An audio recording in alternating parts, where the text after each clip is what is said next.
pleasure of turning on this microphone. I have the pleasure of serving as the chair of this commission. Seated to my right is Nicole Stewart. Nicole is the Assistant Director of Planning and Acting Secretary for the Commission. Ms. Stewart, will you please call roll? Certainly. Marsha Collins. Present. Eric Costello is absent. Talib Horn. Present. Claudia Jolin. Present. Doug McCoach. Present. John Burnett for Justin Williams. Present. Eric Stevenson. Not present. Not present. Sean Davis. Present. And Robin Allen is also absent. All right. We have before us our meeting minutes from our March 7th, 2024 meeting. Are there any questions or comments regarding those? Hearing none, do we have a motion? So moved. Thank you, Commissioner Collins. Second? Second. Thank you, Commissioner Horn. All those in favor signify by saying aye. Aye. Any opposed? Any abstentions? There's only one item on the consent agenda. That's the CIP transfers from the March 27th Board of Estimates meeting. There were 13 items on that. Are there any questions or comments regarding those? Hearing none, do we have a motion? So moved.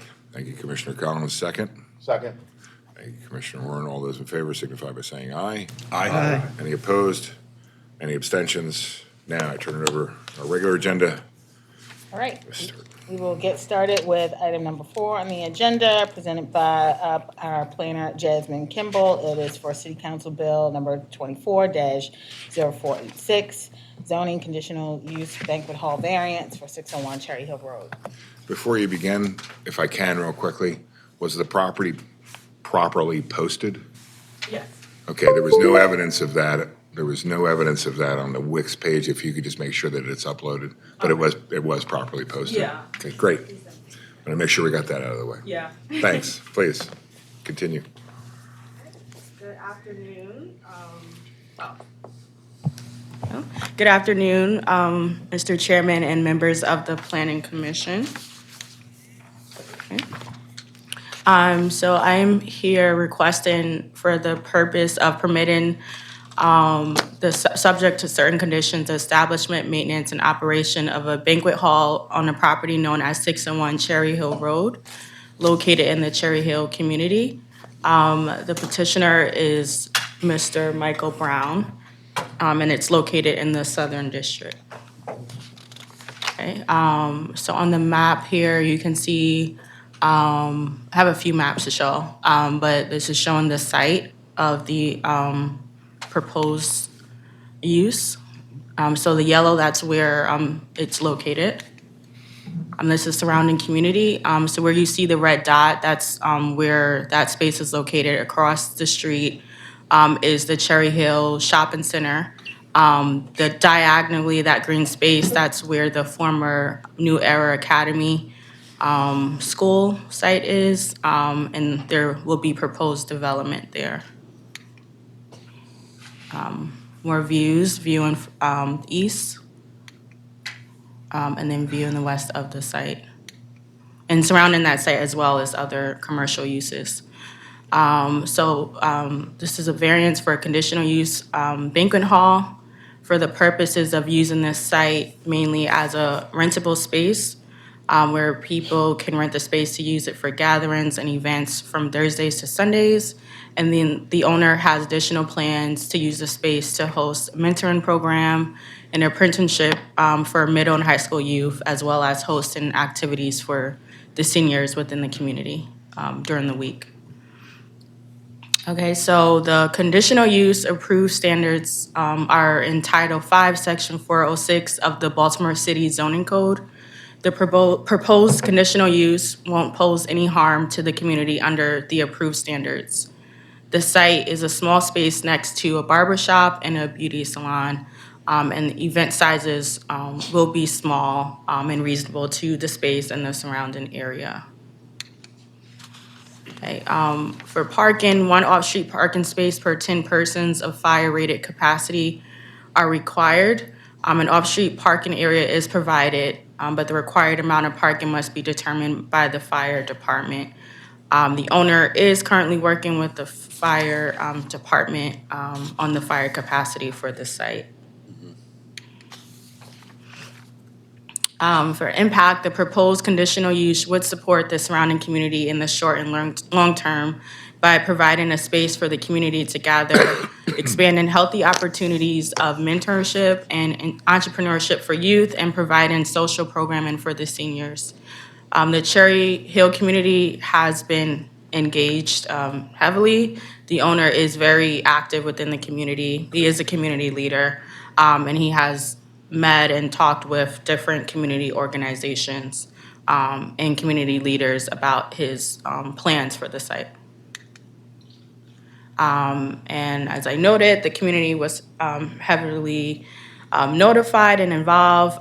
So that includes Cherry Hill Coalition, Community Coalition, Cherry Hill Strong, Cherry Hill Development Corporation, and other community residents and leaders that have been notified of this action. And we are recommending approval for conditional use of a banquet hall. Thank you very Thank much, you. Ms. Kimball. Are there any questions for Ms. Kimball from the commission? Mr. McCoach. Hi. Good afternoon. These are quick questions and may ultimately be better for the applicant to answer. I was just wondering, how much, they're not taking the entire building, they're going to be a tenant. How big is the area that they'll be taking? Just because I'd like to get a sense of how big the events they could accommodate would be. Yes. Mr. Brown, do you have the exact? I tell you what, size? just hold on a second. If you can't answer them. Okay, so we'll We'll defer to it. Okay. to Mr. Brown. But I will say, We'll bring you up so you can answer all the questions as opposed to the back and forth. yeah, okay. I can give a little bit of information, but, so within that site, there are a few like smaller, spaces. So he owns a barber shop, so what he did was split that barber shop in half. So it is quite a small space, but he'll give you more information. And I was able to go into the space and look at it, so it is a small size. And I'll defer any other questions for the applicant. Commissioner Collins, No questions at this time, thank you. Assistant Deputy Mayor Burnett. Thank you. Just a quick question. Has planning engaged, because of the use of this building and because of the proximity to the learning centers in which the UZs will be coming from, has DOT been engaged about possible pedestrian improvements or anything else like that would contribute to safety? Yeah, so actually, this area is within the Inspire plan for the Cherry Hill Elementary School and Cherry Hill Arundel Elementary School. And so we've had, within the plan, there are recommendations for actually improvements along this road. And so we're actually working with DOT on a crosswalk for Cherry Hill Road and I think that's Seabury Road. So there are plans to work on like improvements for the crossing. Okay, no further questions. Commissioner Horn. I know in your presentation, we talked about the applicant being a neighborhood leader, and I know that you said there was some community engagement, but I didn't see any letters of support or letters against, and I was just making sure that during your conversation with community, no issues came up, and because there's not a letter of support or anything, that's not indicative that they're not supporting it. I just want to. Yeah, we had a letter of support. It might have not gotten to the page, but Cherry Hill Coalition, Community Coalition, gave Mr. Brown a letter of support. Yeah, I know he said that he had. You mentioned getting one, but it it might have not made it to the site, but he does have one. If you could post that to the site just for the record, that'd be helpful. Okay, thank you. No problem. I have a copy of it. 1 second. Commissioner Jolin. No questions, thank you. And I have no questions. Thank you very much. No problem. Mr. Brown, come on up.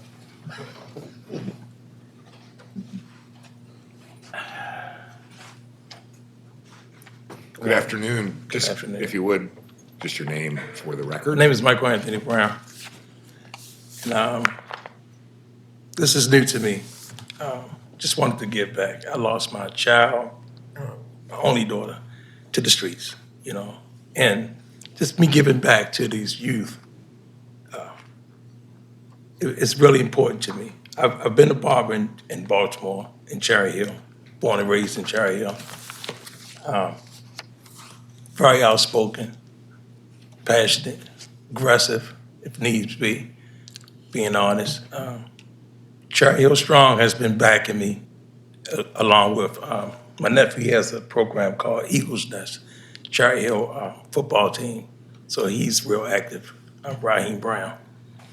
So I'm just trying to do my part and giving back. And the seniors are really, they vulnerable. They don't have nowhere to go other than in their building. They did once had a program in Cherry Hill Shopping Center for the seniors, but that was moved. So I was just trying to make a space for them to be able to come play bingo, cards, certain days, and even listen to their oldies. It's really about them and the youth. I'm already plugged into Troy Stanton, a couple other barbers that we trying to do some things together to bring in a mentoring apprenticeship program in my facility. Thank you very much. Are there, Commissioner McCoach? I think understanding that you have had conversations with the Cherry Hill community, that satisfies a lot of my questions. Thank you. But if you could give us, is the facility you're talking about, is that like half the size of this room or twice the size of this room? No, it's a space that holds like 45 people. Okay, It's small. all right, that's very helpful. Okay, 45 people. And I just feel an obligation to ask if, I don't expect the folks that be coming in are wild and crazy, but as you've talked to the community, have you set any sort of operating hours for the evenings, Thursday through Sunday? Or is that not even? No, I have not set any hours because it's not operated, but like my barbershop, if you're not getting a haircut, you can't attend sitting in this space. So that's what I'm about, no tolerance, so it wouldn't be a problem at all. Okay, so, well, I would have to trust that you continue to engage with the community if. And it's also next door to, it's on the same road as the church, South Church, Pastor Aaron. Yeah. Aaron Hannon, I thought he sent a letter of support. Right. So, thank you very much. You're This welcome. answers Thank my you. curiosity. Nope, come on back. Just got to go around the horn here to Okay. make sure. Commissioner Collins, No questions of the applicant, thank you. Assistant Deputy Mayor Burnett, No questions. Commissioner Horn. Just a comment, I appreciate the sort of passion that you have for giving back to the community. Thank you for that. Thank you. Commissioner Jones. No questions, thank you. Thank you very much, sir. Really appreciate your time and everything. Just so we're all on the same page. This body is a recommending body. This is a city council bill. I'm sure Commissioner or Councilwoman Porter introduced it on your behalf. So we are a recommending body, so our recommendation goes back up to the city council for their ultimate approval. We're not the final approval body, but thank you very much for, your engagement, your passion, in bringing this before us. Thank you for your time. Is there anyone else here who would like to speak on this agenda item? Seeing none, I'll close the public hearing. Any questions, comments, deliberations amongst the commission? Hearing none, do I have a motion? Move approval. Thank you, Commissioner McCoach. Second. Second. Thank you, Commissioner Jones. Ms. Stewart, will you please call roll? Right, Marsha Collins, Approve. Philip Horn, Approve. Claudia Jolin, Approve.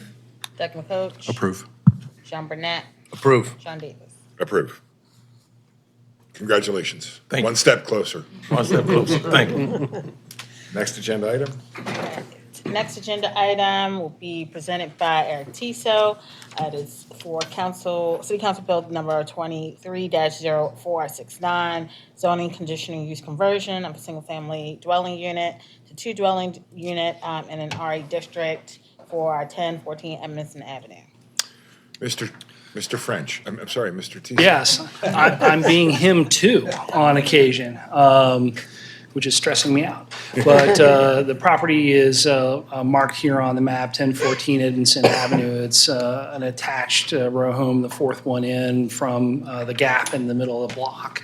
Highlighted there. As of a couple of years ago, it went vacant, and now all the windows are missing.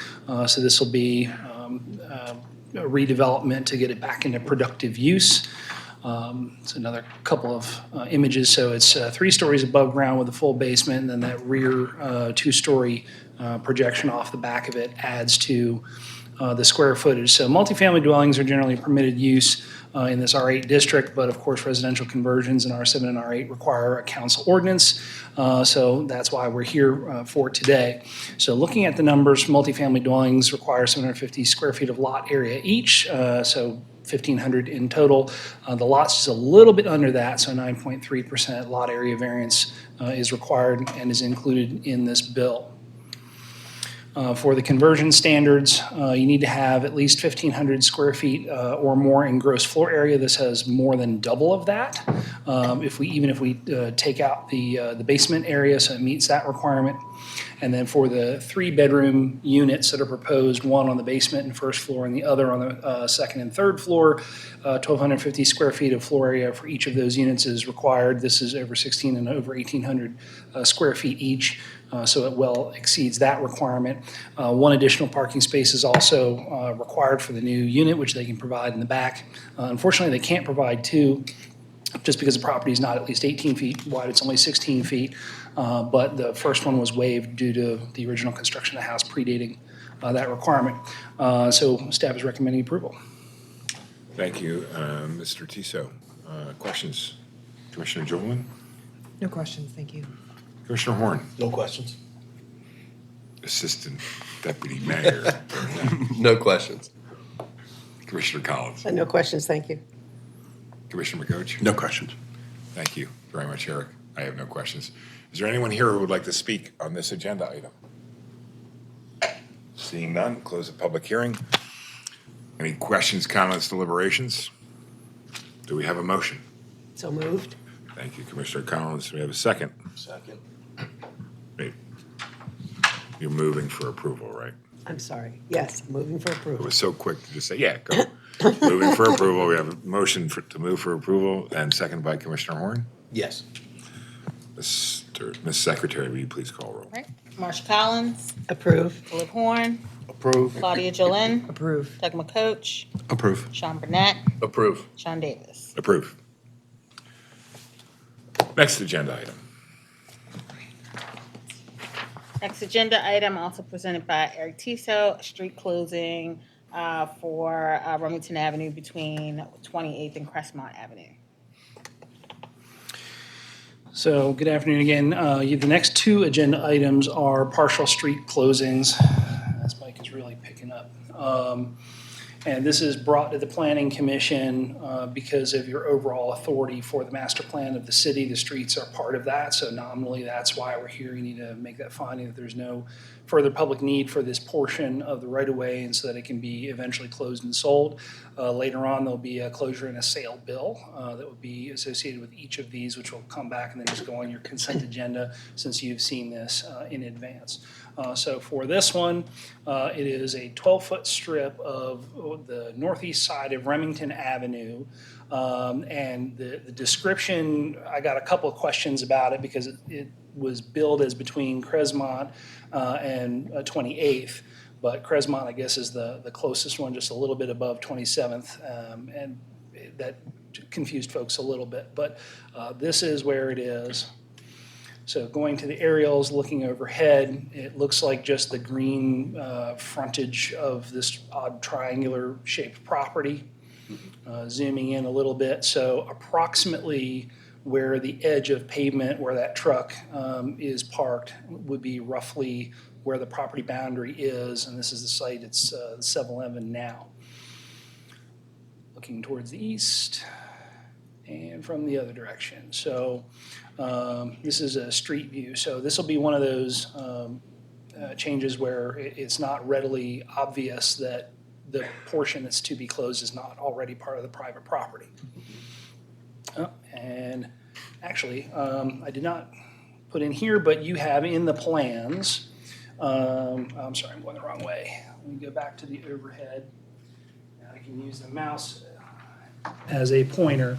The reason why this is happening is because there is a very large storm drain that bisects the property roughly, approximately in this location, and it's one of the big pipes. So this property is proposed for redevelopment, and I believe you had the plans there, but the northern end of the triangle is where a future building will land. I think it's going to be 7 stories, residential in nature. Because of the constraints on the site, they can't build over top of that. That's what led to the request for the closure, because the building will go beyond what is the current property boundary into the right-of-way. And so this closure will support that. You have a letter in your file from GRIA in support. I got the query from the council member for the district about where this was, but didn't hear any concerns beyond that. Staff is recommending approval. Thank you very much. Mr. Tissot, questions, Mr. Commissioner McCoach? Not at this time. No. Commissioner Collins? Well, I appreciate not building over a large storm drain. We weren't always that fortunate in the past, and that certainly has implications. I'm curious on the plans what kind of parking would be provided, if any? And these are very tentative. We haven't Gotcha. reviewed it, and it was technically a future thing, but I don't believe parking is proposed. But I haven't seen the details to the development, so I can't really speak to it yet. I don't remember seeing any on the development plans. No. We should include it on our Wix page. But I was more focusing on something else, so. That's it for me for now. Thank you. Sean? I'm sorry, Assistant Deputy Mayor Burnett.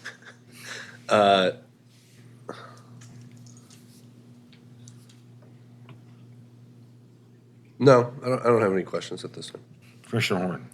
No questions. Commissioner Jolin? No questions, thank you. Thank you very much, Mr. Tissot. Is there anyone here who would like to speak on this? Ms. Floyd? Oh, you want to go? I'll let the applicant go first. Actually, would you prefer that, or would you prefer bad cleanup, seeing as it's opening day? Sorry. I'd like the opportunity to respond to Ms. Floyd's comments. I don't know what they might be, but I can answer. Great, why don't you come up and we'll give you an opportunity to.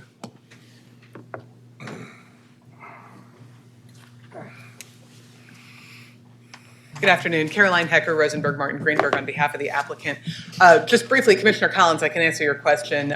We're not proposing to construct any parking on this site because the building directly across the street at Remington Row built significantly more parking than was necessary for that project at that time. There's a ton of unused parking within the existing garage on that site. So the idea would be that this proposed project would share that parking garage through a parking easement.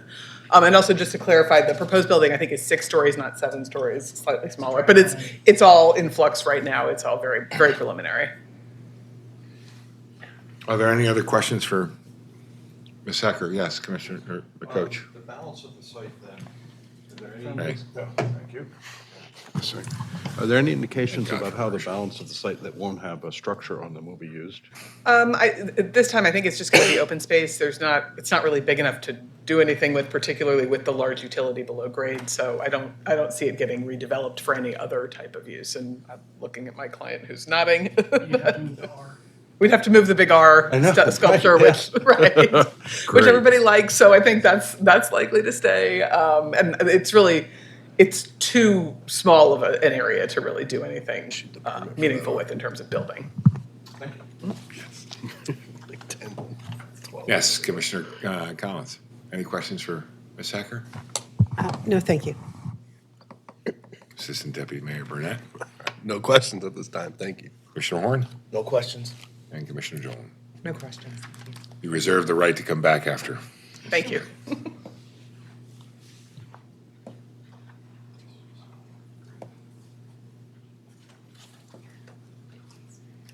Thank you. My name is Joan Floyd. My house is at 2828 North Howard Street. which is one of the blocks that will, some of the houses on my block will definitely be affected by the proposed development. I'm also here on behalf of Matt Petrus, whose house is 2736 North Howard Street, and his block will be very much affected by the proposed development. And I want to take exception right off the bat to the comment about there being a ton of parking, because what hasn't been said is that for reasons that I never understood, the developers of the Remington Row project are not driving parking into that parking garage. Instead, they are leasing a city parking lot at 29th Street and Remington Avenue. So there's not a ton of extra parking in the project itself, because all those cars should be parking in that garage. So I just want to bring that up, because that is not a permanent situation. That parking at 29th and Remington is not a permanent situation. So that's taking me off a little bit. What I'm here today for is to call for either disapproval or at the very least deferral. And I'm going to explain why. And please bear with me, because I didn't have a whole lot of time to prepare. First of all, I have, through my council person, 14th District council person, I have seen the plan that I believe is probably the same thing that you have. And what I see on the plan is, I believe, and I can be corrected, 13 1/3 feet, which is not the 12 feet that is on the signage. It's posted as 12 feet, but what I'm looking at, I think, is 13 1/3. Just to be clear, I want to make sure that I'm clear.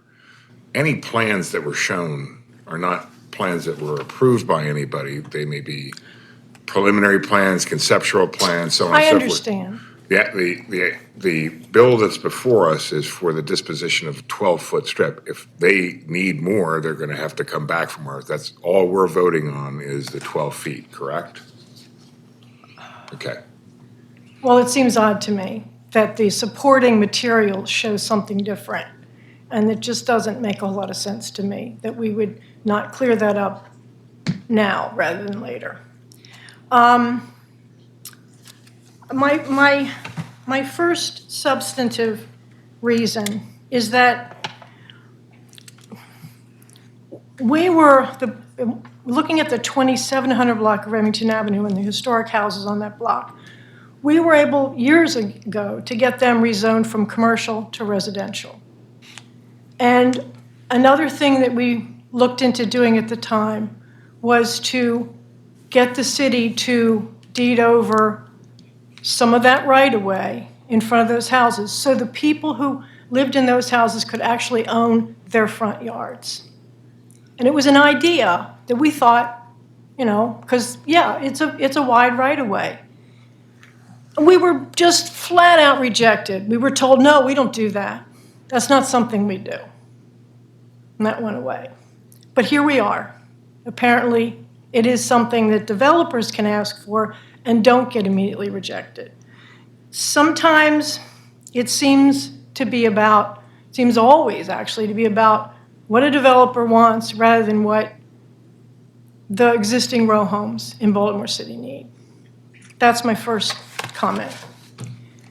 Now, the existence and location of the storm drain has been known, we've known that. It was known when the folks bought the property, and there was never a plan to add any of the right-of-way mentioned previously. And this land has been the subject of discussion for quite some time. When I look at the existing conditions plan that was provided to me via my council person from Mr. Tizo, something very relevant is mixing directly across the street. Because what the existing conditions show on this plan are the old existing conditions from many years ago. And you can see on that plan an alleyway directly across from this subject property. Now, I have a question and I know it can be answered. We were here 10 years ago, this body had before it the closing of that alleyway and another alleyway in that block. So my question is, and see, this is something I really can't tell from looking at land records or looking at tax records. Was this city property ever officially acquired by Seawall, by the developer? Have they been paying tax on it all this time? Or were they just allowed to build over it? And I'm sorry, I didn't have enough time myself to look into it, so it's a question that I'm asking. That seems like an issue that, I mean, if it's not resolved, then I would think this should not go forward. Thanks for bearing with me. I'm a little bit scattered today because I had to go back to get my ID. In 26, okay, years ago, I raised another issue about tax, property tax. The building that was constructed directly across from this, across Remington Avenue, very large, I think, a very tall building, very large building, very dense, lots of units, was completed in mid-2016. And for that first tax year, 2016 into 2017, the assessment remained the same as when it was undeveloped.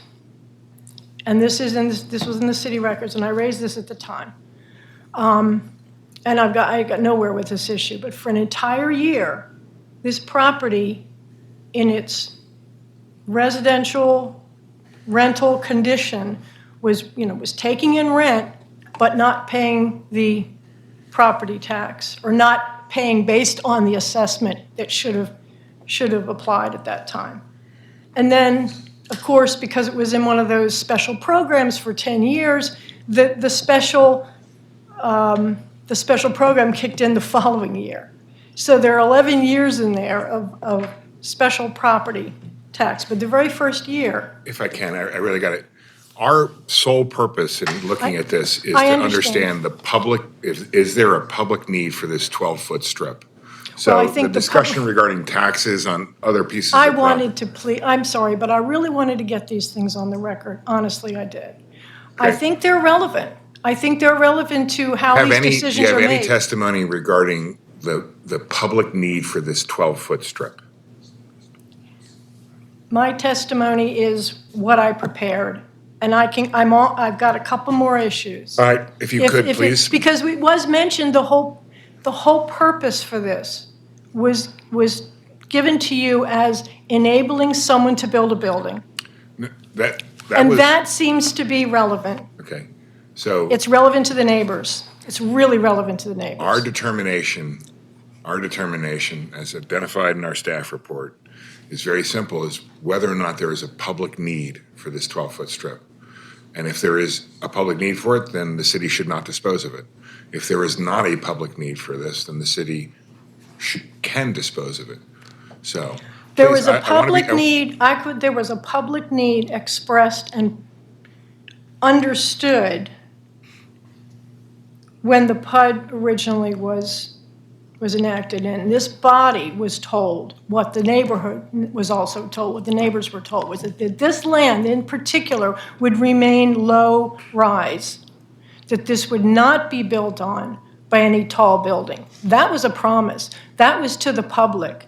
And there was going to be, and that was a public need right then and there for this property. If this 12-foot strip is not acquired by the adjacent property owner, there's nothing prohibiting them from building a 6-story building on the remaining property, right? So it's just whether or not it's a six. Well, then I would suggest that you please deny this request, because frankly, this is to accommodate whatever larger building they want to build. That's not our purview. Our purview is not to accommodate a developer or to not accommodate a developer. It's to evaluate the public need of this 12-foot strip. If there is a public need for this 12-foot strip, if you were to come and say, wait a second, there's a transportation plan that shows we're going to add another lane to this section. Well, there's a public need. But in light of something like that, The public need was for this piece of property, this strip, to remain part of the parcel that would remain low-rise. That's the public need. I could just say that to you right now. All right. And also, I would say that if public need is actually the criterion, then why were we turned down point blank when we suggested that perhaps the people who live in the next block could own their own front I yards? don't know that. I There think you that's go. a very See, that's legitimate question. so for me, it doesn't, it's sort of, there's context here, and I have to look at things in the context.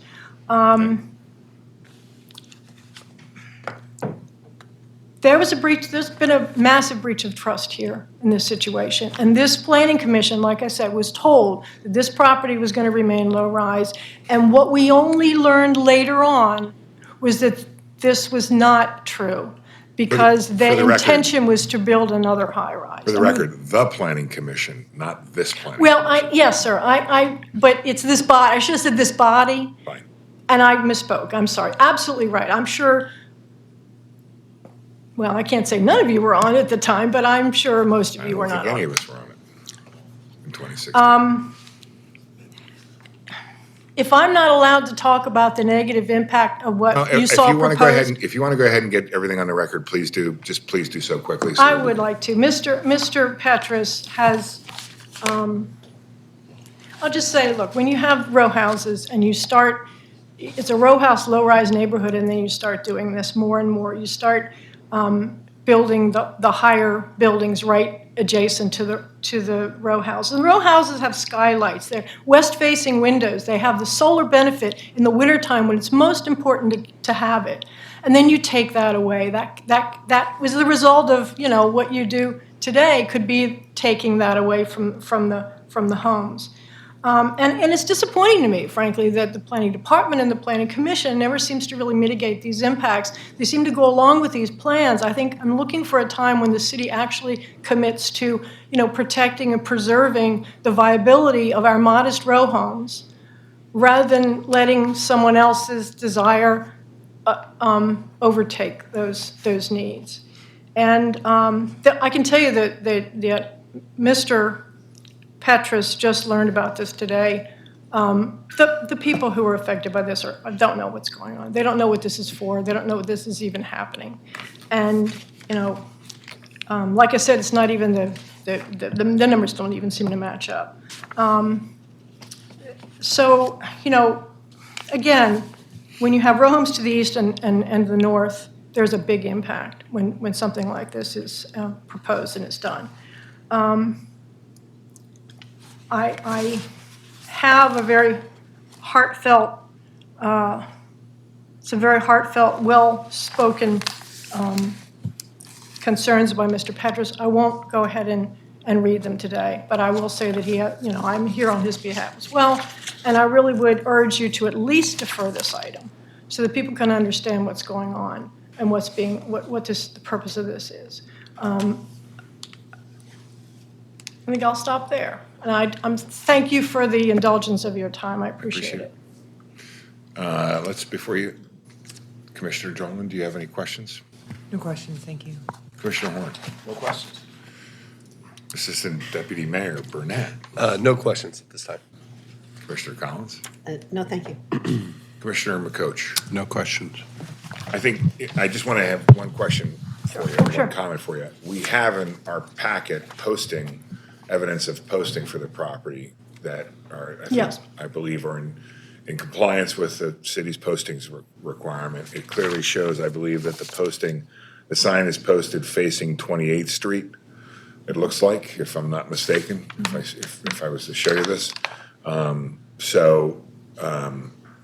don't know what we can do in terms of nobody knew about this. Well, I understand what you're saying. I will say that 12 feet is not the same as 13 1/3 feet. And that would certainly be a reason. Two different things. Okay. So the one thing is, nobody knew about this meeting, which you said. I understand. I guess what I'm trying to say is the neighbors who are going to be affected by this haven't even had an opportunity to understand really what this is about. Because, like you say, if it's only about that one little item, and it's not about the rest of what will be accommodated or facilitated by it, they have knowledge. Okay. They don't. Okay, I just wanted to make sure that we are all on the same page, the property was properly posted. But I understand what your point is. For 12 feet. Mr. And, Davis. excuse me, it's posted for 12 feet. That's the bill before us. That's the recommendation. Any plans that show anything else, tough. That this is just for 12 feet. That's all that's happening here. So if somebody has a plan that shows 13 feet, 15 feet, whatever, that's irrelevant. So, okay, yes. I apologize. Can I ask a quick question, Mr. Tiso? You stated at the opening of this conversation that any related, did I hear you correctly? You said any related pieces would be consent items? So what normally happens, because of the Planning Commission's master plan authority, in a preferred world, these closing requests come to you first. Because absent that, if it's disapproved, there's no sense in doing the closing and sale ordinances, right? Sometimes because of urgency, they all come together and it is what it is. Normally what happens after the Planning Commission has made a finding that there's no further need and favorable, when those bills come back to us, it's the same item. We put those bills on the consent agenda, send the positive report for the bills. But if there was a development item that required some sort of variance or anything like that, that would not be a consent item per se, and also would not be part of today's discussion, which is singularly Yeah, about the 12 foot. they're different things. So the sale enclosure is the sale enclosure, right? Right. If that ever happens and the lot gets bigger, when somebody wants to develop it, they follow whatever the development rules require for whatever they propose. So, sorry if this created any confusion, the purpose of showing that plan was to show where the utility went and some of the background story. It's illustrative, it's, It is not- irrelevant for our consideration. Yes. Thank you. Thank you for that clarification. Thank you very much, Ms. Lee. Well, thank you. It's very good to know that this wouldn't be necessarily the last step. Because like I say, well, that's. Okay, so yeah. let's make sure that we are all on the same. We are, again, a recommending body. We are not, if we vote on this and we say yes, that doesn't mean the land's transferred. It has to go through a bunch of other processes, including council, Board of Estimates. I mean, there's a whole series of things that have to happen. And I think that's why I brought up that issue that I brought up. I wasn't entirely sure that in all cases that part actually happens. It seems like it's possible that some cases building happens and maybe the rest of it doesn't happen. And I wanted to sort of make that inquiry. No, this is the first step in a process. It's also important to note that assuming this goes through, let's assume for the purpose of this discussion, if the applicant comes back with a building proposal and doesn't need to come back for this commission for any of approvals associated with that, they don't come back to this commission. So if they're going as a matter, on a by right plan with no variance request, variances don't come before us anyway, but with none of that stuff, then we will not see them again. Okay. Thank you very much. As long as this doesn't get added to their building lot, you see what I'm saying? And as long as this can't be added to that building lot automatically based on your approval to create a different by right allowance. They have to acquire the land, and there's a whole bunch of stuff that goes on after we make a recommendation. Thank you. Ms. Hecker, would you like to? Only very, very briefly.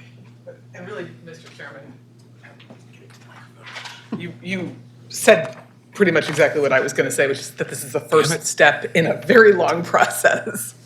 I can also assure you all, I was involved in the project across the street. It went through a very lengthy process in closing the alleys. After the alleys are formally closed by ordinance, the Department of Transportation holds hearings. There's a Board of Estimates approves a deed. It gets recorded. It gets consolidated into the larger parcel. It is fully paying taxes and part of the larger development parcel.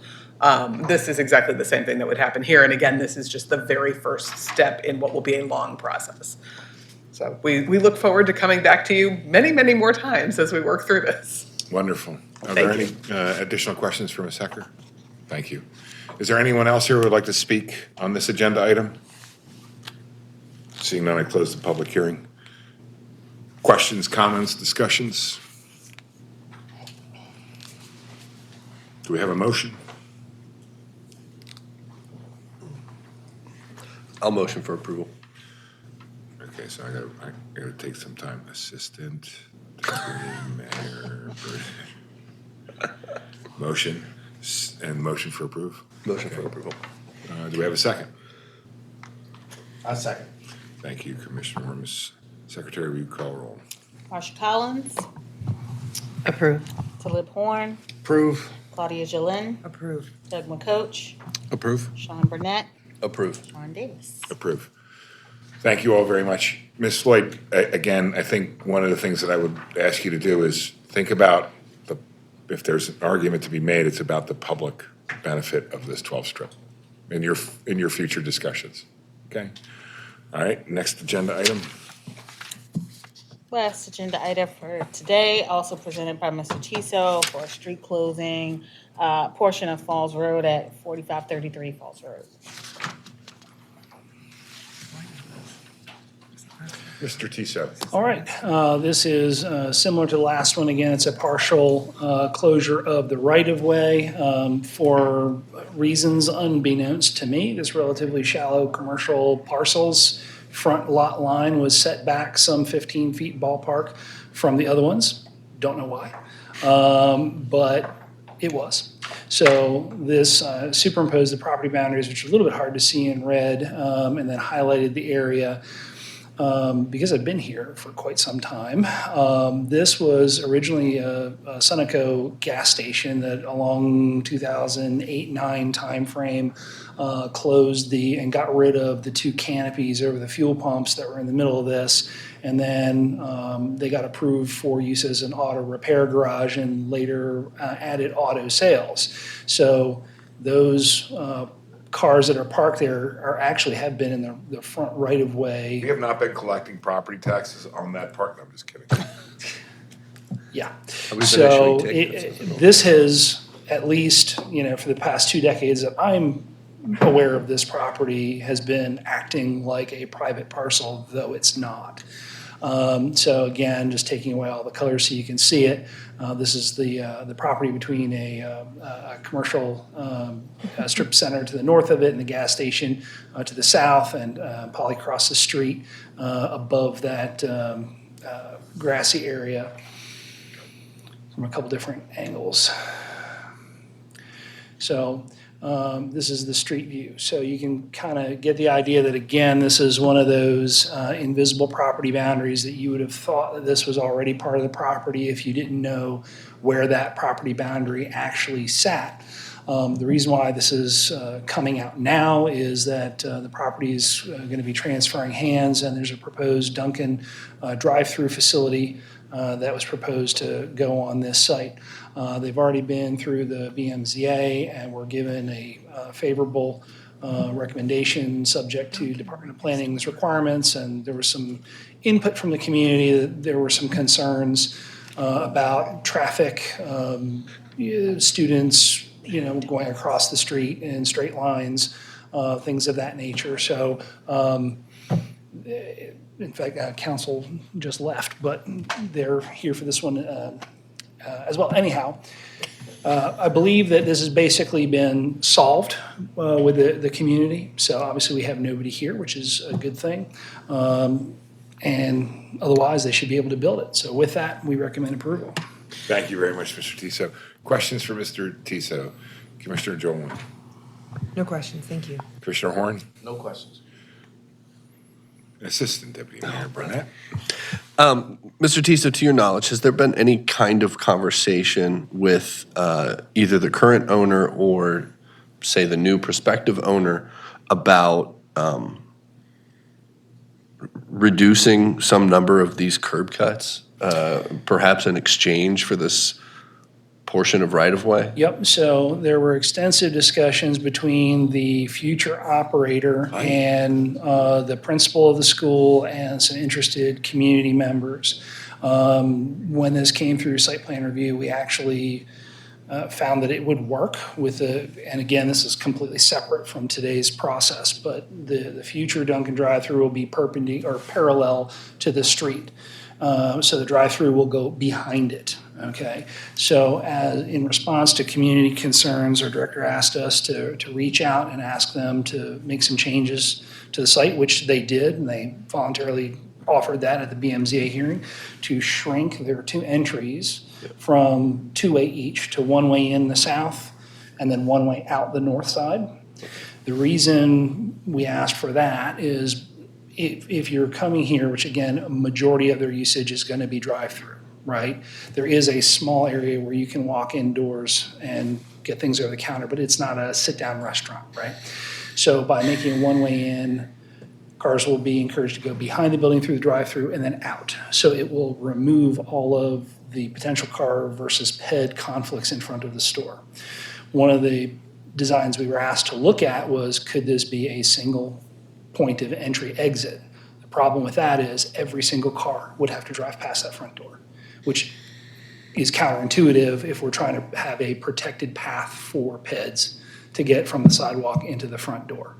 So I believe that this one way in, one way out is the best opportunity for minimizing cars crossing in what will be the pedestrian access.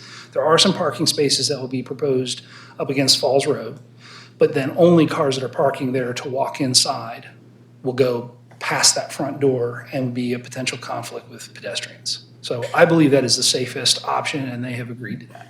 Okay, just as a point of clarification, the southernmost curb cut on Falls Road, the one closest to the intersection, is that to remain open or closed? I believe, I don't have the plans in front of me, I think it's going to be shifted slightly, but it would be also narrowed because it would be one way. I haven't seen the revised plans yet. We still need to get those in for review.